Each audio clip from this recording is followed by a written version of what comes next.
lundi, bonjour à tous les amis, une nouvelle semaine qui démarre, on passe l'été ensemble, bel été à tous. Ça commence à sentir un chouille la rentrée. Bon, un chouille, j'ai dit, un tout petit peu, parce qu'il y a encore beaucoup de vacances. J'espère que vous allez bien à la maison, vous êtes en pleine forme pour cette nouvelle semaine qu'on va passer ensemble. Personne n'y avait pensé, 16h45, slam juste après, à 17h30, la colonne des points qui attend nos candidats avec impatience et le public qui va jouer avec nous ce soir. Bonjour tout le monde, bonjour à tous. Peut-être que vous rentrez de la plage, bienvenue si c'est le cas. 3 duos de candidats sont avec nous ce lundi, voici le premier duo. Ils sont retraités, ils viennent de banlieue parisienne et ils se sont rencontrés lors d'un casting de jeux télé. Les voici en binôme aujourd'hui, ils s'appellent Marie-Claude et Christian. Bonjour Marie-Claude. Bonjour Cyril. Comment ça va? Très bien. Bienvenue, c'était quoi le casting de jeu? C'était question pour un champion. Question pour un c'est ça? champion. Très Voilà. bien, bonjour Christian, enchanté de vous rencontrer. Allez-y. Ils ont 25 ans et ils sont meilleurs amis depuis leur première année à Sciences Po. Eh ben depuis, ils se quittent plus. Ils travaillent d'ailleurs dans la même entreprise. Voici Nivine et Clément. Bonjour Nivine. Bonjour. Sciences politiques, dis donc. Oui. Allez-y. Ça va Clément? Ça. Ravi, allez-y. Et enfin, nos champions n'en finissent plus de faire grimper la cagnotte. L'histoire n'a aucun secret pour eux et ils sont justement en train d'entrer dans l'histoire de personne n'y avait pensé. Voici le papa et son fils, Stéphane et Philippe. Bonjour Stéphane, Cyril. comment ça va? Ça va bien. Philippe, à droite, à gauche, par ici. Bonsoir Ça va, Cyril. champion? Allez-y. Merci. Alors, ils ont fait tomber 2 fois de suite la cagnotte. En finale, ils ont 6100 €. On avait joué avec les ministres des Affaires étrangères sous la 5e République, vendredi dernier. Alors ce qui est bien, c'est que vendredi, ils étaient un peu fatigués. Là, il y a un bon week-end qui est passé par ici. Ils sont remontés comme des coucous. Ça va les champions? On a la pêche. Ça va pas mal. Alors, vous faites un peu peur aux autres, je dois dire la vérité quand même. Voici la première manche, c'est l'aller, retour.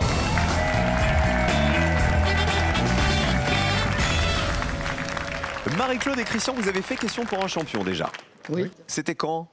La dernière fois, c'était en janvier. C'est passé en janvier 2017. Alors la de dernière mémoire. fois, c'est parce que vous l'avez fait plusieurs fois? Oui.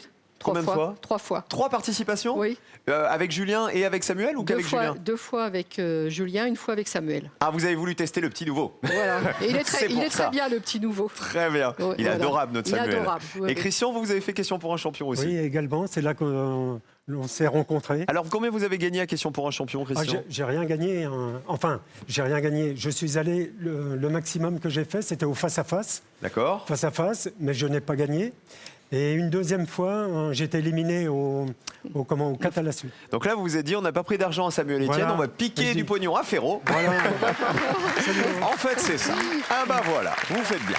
On met vos pupitres à 0, c'est le principe. J'ai pas souhaité la bienvenue, attendez, à Clément et Nivine, nos 2 amis qui ont fait Sciences Po. On fera connaissance un peu plus tard, en tout cas, amusez-vous bien, vous aussi. Il faut rester à 0, ou toujours avoir le plus petit score possible pour aller le plus loin dans l'aventure de personne n'y avait pensé. Et on obtient comment le plus petit score? Eh bien, en me donnant des réponses qui ne sont pas évidentes, des réponses qui ont été très peu données par les 100 Français que nous avons interrogés. L'enjeu de la première manche, c'est le Joker du lundi. Il est là. Voici le premier thème. On joue avec de la politique. Ah, on en a 2 qu'on fait Sciences Po. Concertez-vous une dernière fois et vous allez choisir qui joue en premier.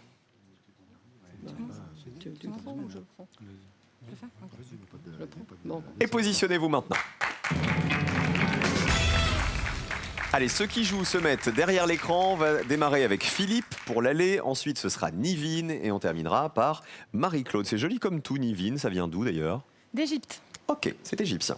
Voici la question à laquelle il faut répondre. Les prénoms des premières dames françaises. Je vous demande de me citer le prénom d'une première dame de France, une première dame française, c'est-à-dire une épouse ou une compagne officielle d'un président sous la 5e République. Épouse ou compagne officielle. Sous la 5e. Attention. Philippe, à vous. Anémone, Anémone. Là, on est du côté de Giscard d'Estaing. Anémone Giscard d'Estaing. Regarde. Bonne réponse. Combien de personnes y avaient pensé? Allez, allez, allez, allez, allez, allez, allez, allez, allez, allez, allez. 33 personnes y avaient pensé, 33 points. On passe à Nivine à côté, il faut essayer de faire moins de 33. Claude Claude, pour Claude Pompidou. Pompidou, c'est ça. Regardons, l'épouse de Georges Pompidou. Bonne réponse. Combien de personnes y avaient pensé? Yes, yes, yes. 28 personnes y avaient pensé. 28 points, c'est mieux. Bien joué. Marie-Claude, on essaie de faire encore mieux, c'est-à-dire moins. Yvonne, Yvonne. pour Madame de Gaulle. Yvonne de Gaulle. Allons-y. Yvonne de Gaulle. Bonne réponse aussi. Combien de personnes y avaient pensé à Yvonne de Gaulle?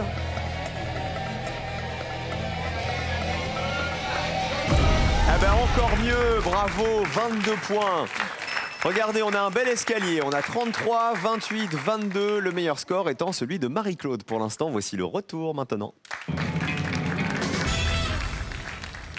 Vous m'avez proposé Yvonne de Gaulle, Anémone, Giscard d'Estaing et Claude Pompidou. Passons au retour, on commence par le plus petit score, Christian. Bon, je vais dire Carla Carla, Bruni. Bruni, Sarkozy. Allons-y, Carla. Bonne réponse. Combien de personnes y avaient pensé à Carla Bruni? 47 personnes y avaient pensé. 69 points pour vous. On continue avec Clément. Je vais dire Daniel Daniel pour Mitterrand. Daniel Mitterrand, bien sûr. On regarde. Oui, ça marche.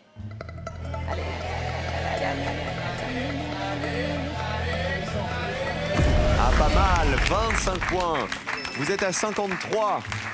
Alors Stéphane, votre dernière réponse. Pour décrocher le joker, il va falloir descendre sous cette ligne jaune. La ligne de joker, regardez, elle est à 20 points. Il faut me donner une réponse qui vaut moins de 20 points. Oui, je vais essayer Cécilia. Pas bête. On a eu Carla, il y avait Cécilia aussi. Cécilia Sarkozy, regardez. Bonne réponse. Combien de personnes l'avaient cité? Allez, allez, allez, allez. Joker ou pas de joker? Il faut descendre sur la ligne jaune. Oui, 13 personnes y avaient pensé. Vous passez à 46 et vous passez au vert. C'est vous qui avez le meilleur score, le plus petit score. Bravo Stéphane. Et bravo Philippe. Le joker est ici. C'est le sien. Alors, il n'y avait pas non plus des tonnes et des tonnes de propositions possibles pour les premières dames de France sous la Ve République. Les plus citées, c'était Brigitte Macron, pour commencer, 50 personnes y avaient pensé, notre première dame actuelle. Bernadette Chirac, 47 personnes y avaient pensé, tout comme Carla Bruni, Sarkozy, 47 personnes y avaient pensé aussi. À l'inverse, les premières dames qui avaient été les moins citées. Valérie, qui est Valérie ? Trierweiler. Valérie Trierweiler, exactement, qui était la première dame de 2012 à 2014, la compagne officielle de François Hollande. Cécilia Sarkozy, on l'avait citée, et Henriette, une seule personne y avait pensé. Qui est Henriette ? Henriette, c'était l'épouse d'Alain Poher, qui était président de la République par intérim en 1974, à la mort de Georges Pompidou. Il a été président par intérim, donc son épouse a été, à un moment donné, première dame de France. Il fallait y penser, une seule personne y avait pensé. Ça veut dire qu'il n'y avait aucune réponse, aucune première dame qui valait 0 points et donc qui vous aurait rapporté 100 € aujourd'hui. Voilà pour les premières dames. Regardez les scores, en fait, on ne va pas changer les positions. Dans la suite du match, 46 points pour les champions qui vont jouer en premier. Ensuite, Nivine et Clément. Et on terminera par Marie-Claude et Christian. Vous tous qui nous regardez à la maison, je vous rappelle qu'il y a un séjour en famille à nouveau à gagner ce soir. On s'occupe de tout pour 4 personnes. L'hébergement et le transport, c'est à notre charge. Et vous décidez quel séjour vous voulez faire. Que signifie le verbe gigoter? 1. Cuire un gigot. 2. Être agité. 1 ou 2 par SMS au 7 10 20 si vous avez la réponse, ou sinon vous téléphonez au 32 43. Bonne chance à tous, le séjour en famille vous tend les bras, il vous attend, à vous de l'attraper au vol avec une bonne réponse. La deuxième manche, c'est les associations.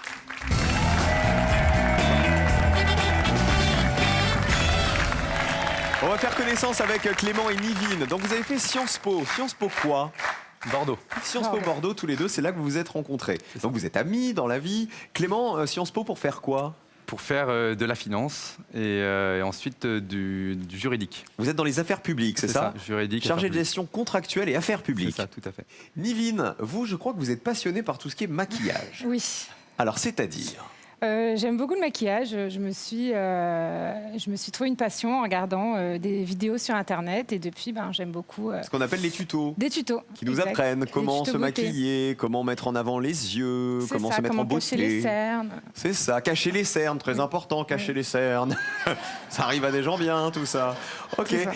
Alors, les amis, je vous rappelle que la deuxième manche, c'est celle de la bonne association. Il faut retrouver la bonne, c'est-à-dire celle qui vaut le moins de points possible. L'objectif, c'est toujours pour vous d'avoir le plus petit score à chaque fois, particulièrement dans cette manche 2, puisque Le binôme qui aura le plus gros score nous quittera. Vous avez le joker, Philippe et Stéphane, vous le jouez quand vous voulez. Voici le premier thème.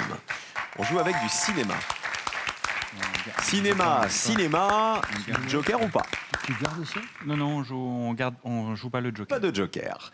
Et ben voici la question qui va avec. Les films aux multiples Oscars. Je vous demande les uns et les autres de me dire à quel film ces photos font référence. Ce sont tous des films qui ont reçu au moins 8 Oscars. Donc vraiment, ce sont des blockbusters. On y va. Voici le film A. Reconnaissez le film B, s'il vous plaît. Voici le film C. Voici le film D. Alors ce ne sont pas des photos issues de ces films, hein, vous avez bien compris. Ce sont des photos qui doivent vous faire penser à des films. Et voici le film E. Les champions, pour commencer. Nous allons prendre la réponse, en tout cas la question D, le dernier empereur de Bertolucci. Qu'est-ce qui vous fait penser à ça? C'est la cité interdite. D'accord. On vérifie. Regardez. Et oui, c'est un film sur la vie du dernier empereur de Chine. Au début du XXe siècle, Bernardo Bertolucci à la réalisation. 20 personnes seulement y avaient pensé. Vous avez bien fait de ne pas jouer le joker. Plus de 8 Oscars parce que 9 Oscars pour le dernier empereur. 20 points. Nivine et Clément. On prend le C. On va prendre le C. Allons-y. Gladiator. Ça serait Gladiator. On vérifie. 8 Oscars pour Gladiator? Je suis pas sûre. On regarde. Aïe aïe aïe! C'est pas Gladiator, ça aurait pu y faire penser vu l'image. Hein. C'était ? Vous marquez 100 points, c'est pas grave. On continue avec Marie-Claude et Christian. On va reprendre le C. On sait. Allons-y. Ben-Hur. Ah, on a un char. On a des chevaux. Ouais. Regardez, est-ce que c'est Ben-Hur au lieu de Gladiator? On vérifie avec la colonne. Oui, Ben-Hur. 11 Oscars en 1960. De William Wyler. 66 personnes avaient reconnu Ben-Hur. C'était peut-être le film qui avait été le plus reconnu. On se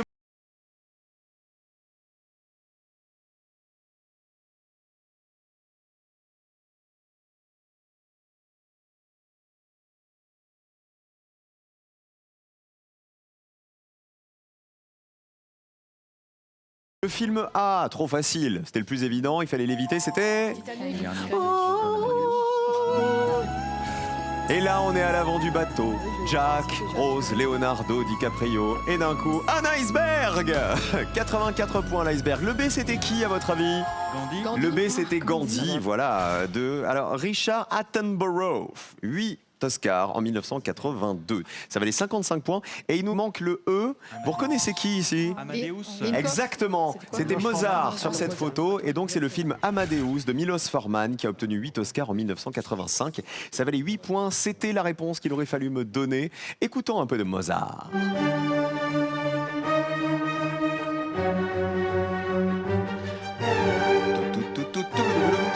20 points. Pour l'instant, c'est les champions qui s'en sortent le mieux et ils n'ont pas joué le joker. Deuxième thème. C'est de la gastronomie cette fois-ci.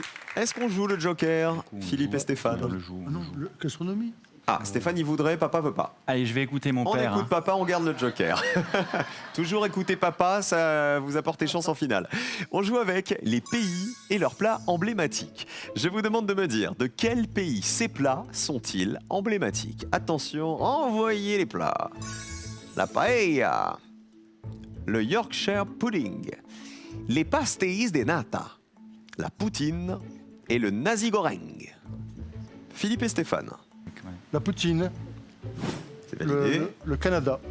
Ça serait le Canada, la poutine. Ça ressemble à quoi, la poutine? C'est de la pomme de terre. Des frites, Avec des frites. et puis un fromage qui fait quick quand on mange le Ah fromage. bah exactement. Exactement. La poutine, c'est des frites avec du fromage fondu Et par-dessus, voilà. recouvert de sauce.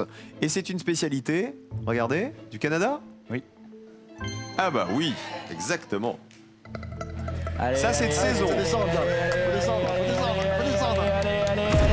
33 personnes y avaient pensé. Vous avez bien fait de pas jouer le joker, vous êtes à 53. Imaginez-vous sur la plage, comme ça, un 13 août, en plein soleil, une bonne petite poutine. Un truc léger, quoi. On passe à Marie-Claude. Les pastéis des nata. Originaire de quel pays? Portugal. On part au Portugal. Regardez. Bonne réponse. Combien de personnes y avaient pensé? 51 points, vous passez à 117. Vous vouliez prendre ça aussi, hein, vous aviez hésité, hein, je crois, avec le Portugal. Et donc les pastéis des nata, ce sont des petits flancs dégustés tièdes. La dernière réponse, celle de Nivine et Clément. Bon, bah, on va tenter le tout pour le tout. Le Yorkshire pudding, Oui. Angleterre.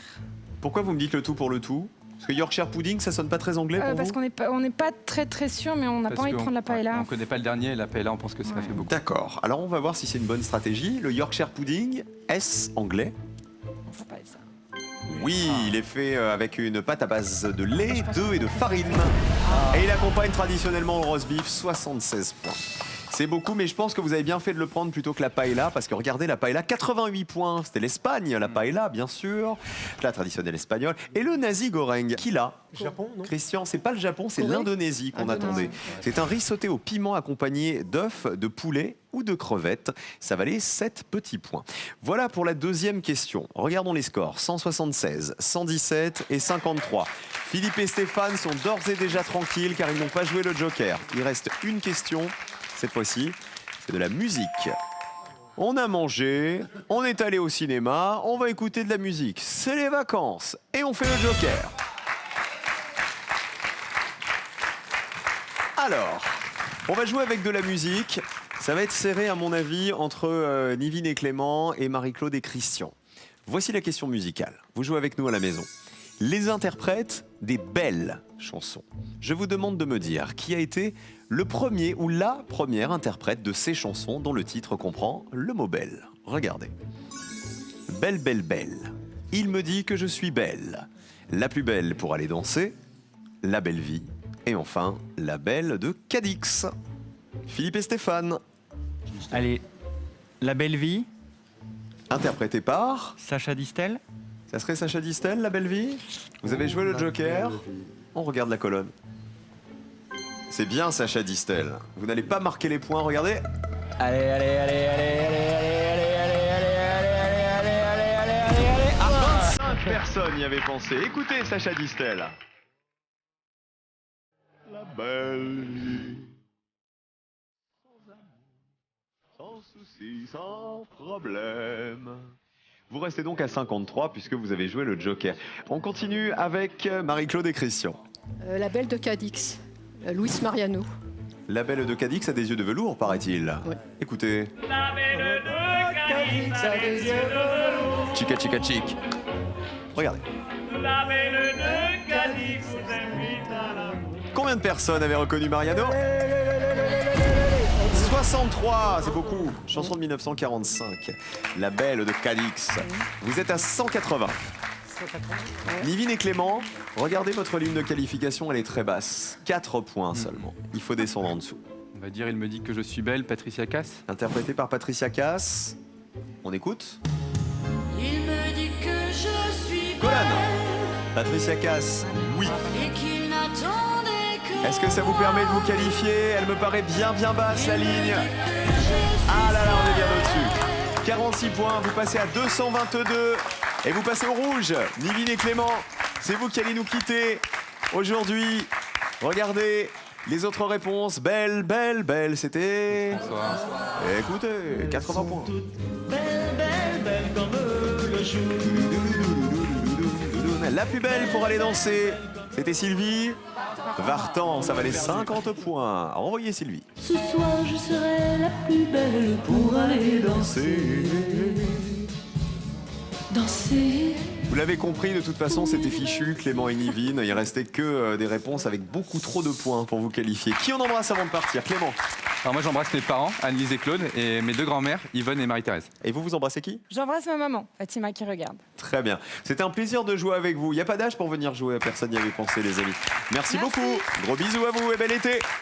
Je vous rappelle qu'un séjour en famille est à gagner. Hébergement, transport pour 4 personnes. C'est nous qui payons, c'est vous qui le gagnez. Tout de suite en répondant à la question que voici. Quel nom porte la jolie rivière qui traverse la ville de Rennes? 1. La Vilaine ou 2. La Freuse. À vous de jouer tout de suite, 1 ou 2 par SMS au 7 10 20 ou sinon 32 43 par téléphone.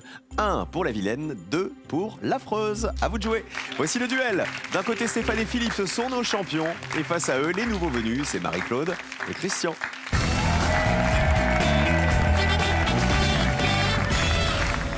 Les bleus ou les jaunes? Les jaunes ou les bleus? Qui va se qualifier pour la finale? Marie-Claude et Christian affrontent Philippe et Stéphane.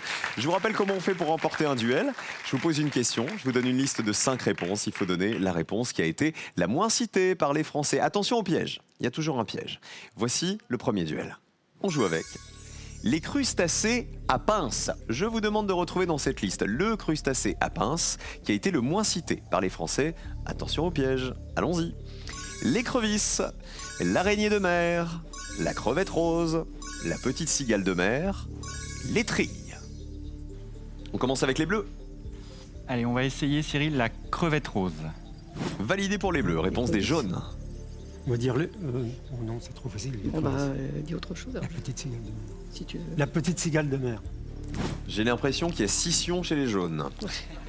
La crevette rose, c'est la réponse de nos champions, le père et le fils. Vérifions. Est-ce bien, comme on le cherche, un crustacé à pince? Oui, bien joué. Allez. Combien de personnes y avaient pensé? 12 personnes y avaient pensé. Très bien. Alors seules les premières et secondes paires de pattes se terminent par des toutes petites pinces chez la crevette rose. 12 personnes l'avaient cité. La petite cigale de mer. Il faut bien insister sur la petite cigale de mer. Vous allez comprendre pourquoi. Regardez la colonne. Parce que c'était le piège, malheureusement. Elle tient son nom du bruit qu'elle émet en frottant ses lobes lorsqu'on la sort de l'eau et elle est dépourvue de pince, malheureusement. C'est pour ça que c'était le piège. En faites-vous quand même un bisou tous les deux. Oh oui. Voilà, moi je suis pour la paix des amis. Le plus petit score pour les bleus, un duel pour Philippe et Stéphane. Les autres réponses, l'écrevisse, ça valait 86 points ici. L'écrevisse qui est un crustacé d'eau douce, c'était facile. L'araignée de mer, 29 personnes savaient qu'il s'agissait d'un crustacé à pince. La première paire de pattes est terminée par de longues et fines pinces. Et l'étrille tout en bas, 46 personnes la connaissaient. C'est une espèce de crabe qui possède 2 grosses pinces aussi. Voilà donc pour les pinces. Il faut se rattraper maintenant. Marie-Claude et Christian, c'est pas perdu. Hein. C'est vous qui allez répondre en premier sur ce deuxième duel. Ce qui est fautif selon l'Académie française. Je vais vous demander, à vous tous ici, au public et vous à la maison, de bien observer les propositions que je vais vous lire dans un instant. Il va falloir retrouver dans cette liste la proposition qui comporte un emploi fautif selon l'Académie française. Et évidemment, celle qui a été la moins citée par les Français. Attention au piège. Allons-y. Asseyez-vous de sorte que tous puissent voir. Ils ont réfléchi sur comment faire. Merci d'avoir été notre invité. Le navire prend du gîte. Y a-t-il un pilote dans l'avion? Marie-Claude et Christian. Vas-y, Marie. Le navire prend du gîte. Ok. Réponse des bleus. Y a-t-il un pilote dans l'avion? Ok. C'est validé. Donc une proposition qui comporte un emploi fautif selon l'Académie française, c'est une proposition qui est incorrecte. Incorrectement orthographiée, selon l'Académie française. Le navire prend du gîte. Pourquoi ça serait fautif tout ça? Je sais pas. C'est un peu. Bon, au hasard. Vous avez c'est un répondu peu au hasard. Oui, On va voir si selon l'Académie française, cette proposition est réellement fautive. Est-ce qu'elle a bien une erreur? Regardez. Bonne réponse. Je vous expliquerai pourquoi après. Combien de personnes y avaient pensé? Allez. 25 personnes y avaient pensé. Alors pourquoi? Eh bien parce que tout simplement, selon l'Académie, le navire prend du gîte, c'est pas ce qu'il faut dire. Il faudrait dire le navire prend de la gîte. Gîte, c'est féminin, et c'est l'inclinaison du navire. Y a-t-il un pilote dans l'avion? Qu'est-ce qui serait incorrect, selon vous, dans cette proposition, selon l'Académie française? Il y a un pilote, Ça. est-il dans l'avion peut-être ou je sais pas. Ça fait hiatus. C'est le y a-t-il qui serait pas terrible, c'est- selon l'Académie française. Y a-t-il quelque chose de fautif là-dedans, selon l'Académie? Regardez. Oui. C'est une bonne réponse. Attention, la finale peut se jouer là. Si vous êtes en dessous de 25, vous êtes en finale. Eh ben tiens, regardez. Personne n'y avait pensé. Tout le monde pensait l'inverse. Regardez, plus petit score pour vous, deuxième duel pour vous. Vous gagnez 100 € et surtout vous êtes en finale. Bravo. En fait, les gens pensaient que cette phrase était correcte, alors que non. Pourquoi ? Parce que y a-t-il un pilote dans l'avion ? Selon l'Académie française, il ne faut pas mettre d'apostrophe après le Y. Alors c'est intéressant, regardons les autres propositions. Ils ont réfléchi sur comment faire. 53 personnes avaient deviné que cette phrase n'était pas correcte. Il faudrait dire, ils ont réfléchi à la manière de faire. Merci d'avoir été notre invité. Cette phrase n'est pas correcte non plus selon l'Académie française. 12 personnes l'avaient identifiée. Il faudrait dire, merci d'avoir accepté notre invitation pour parler correctement français. Et là-haut, asseyez-vous de sorte que tous puissent voir, cette phrase est correcte. C'était le piège qu'il fallait éviter. Elle était géniale cette question, on a appris plein de trucs. 2 duels pour les Bleus qui sont en finale et on perd Marie-Claude et Christian, nos 2 copains pro des jeux télé. Qui on embrasse avant de partir, Marie-Claude ? Ma maman Gisèle et mon mari Gérard. Et Christian ? Et moi, j'embrasse ma petite femme Rosie et puis ma petite filleule Pauline. Ah bah merci d'avoir joué avec nous en ce lundi. À bientôt les amis. Voici la finale et le cadeau. Mesbagages.com, site internet de vente en ligne de bagages, vous offre cette valise tendance et élégante accompagnée de son vanity case assorti. Avec Mes Bagages, vous ne serez pas déçus du voyage. 5e finale pour nos champions. Dans un instant, 6200 € dans la cagnotte. Vont-ils réussir encore à être plus forts que les 100 Français ? La réponse après ça. À tout de suite.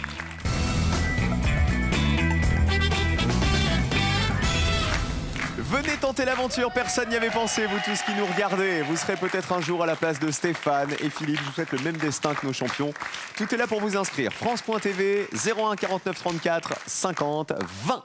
Bonne chance à tous. Philippe, merci. Stéphane, on perd pas de temps. Vous êtes trop bons. Vos 2000 € vous attendent. Ils ont déjà, je vous le dis, 6200 €. On joue la finale tout de suite.